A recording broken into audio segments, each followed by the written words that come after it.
sudah ada yang mengesankan, sudah ada yang memiliki hasrat yang luar biasa sehingga Allah kabulkan dengan cara-cara Allah. Teman-teman, saudara-saudaraku semuanya, Assalamualaikum warahmatullahi wabarakatuh. Pengalaman hidup saya mulai dari 2011, Bu Haji. Saya baru hidup itu 2011, meskipun lahir tahun 84, ternyata yang baru hidup, merasakan hidup itu dari tahun 2011. Hidup dua-duanya ya. Pak Haji ini mancing-mancing gitu. Iya. Hidup atas dan hidup bawah 2011. Mengapa demikian?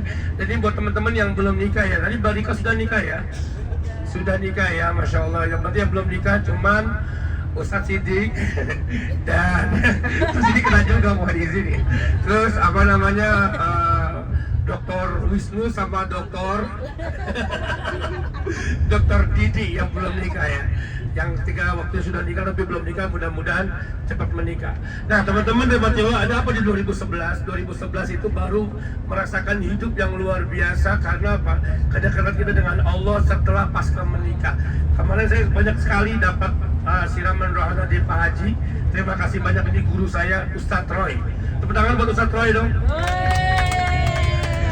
Semenjak, mohon izin Bu Haji, bener, dan itu bisa selalu saksinya teman-teman laki-laki, saya setiap detik saya telepon istri saya, karena kata Pak Haji harus seperti pengantin baru. Maka sekarang saya makin lebih tambah sayang lagi, tambah cinta lagi. Mungkin kalau Bu Haji lihat saya video call itu harus lebih manja lagi dengan istri. Terima kasih Pak Haji atas nasihatnya yang kemarin, perjalanan panjang kita dari Madinah ke Mekah, masuk. Baik teman-teman rahmati Allah, 2011 itulah lahirlah Jangan Bosan Jadi Orang Baik.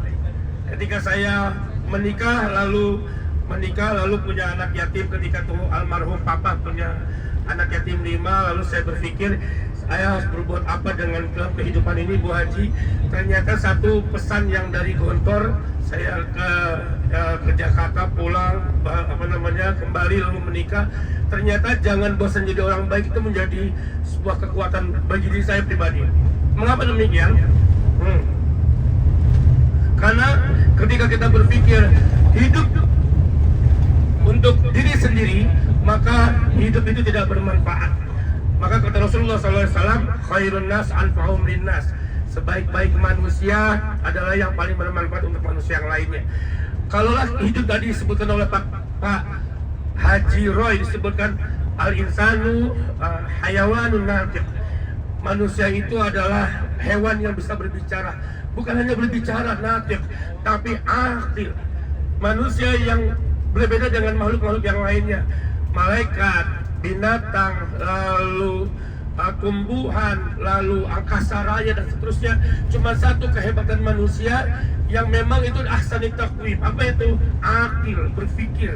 Berpikir untuk apa? Berpikir untuk bermanfaat, teman-teman. Nah, ketika saya menikah, ya Allah, mana gak akan dikenal orang. Mungkin di Gontor saya dikenal orang banyak. Lalu saya keluar dari Gontor, saya gak kenal siapa-siapa. Saya berpikir, apa yang saya perbuat? Saya lalu mengajarlah pelan-pelan dengan gaji 700.000, Bu Haji. 700.000 dengan numpang di rumah orang tua, belum punya motor, belum punya mobil, apalagi rumah, belum punya sama sekali, masih numpang. Berpikir, ya Allah, mudah-mudahan Allah kasih jalan saya untuk dalam hidup.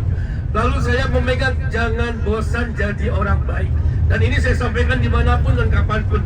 Saya cari-cari ayatnya, ternyata ada pas untuk ayat jangan bosan jadi orang baik. Apa motivasinya, teman-teman?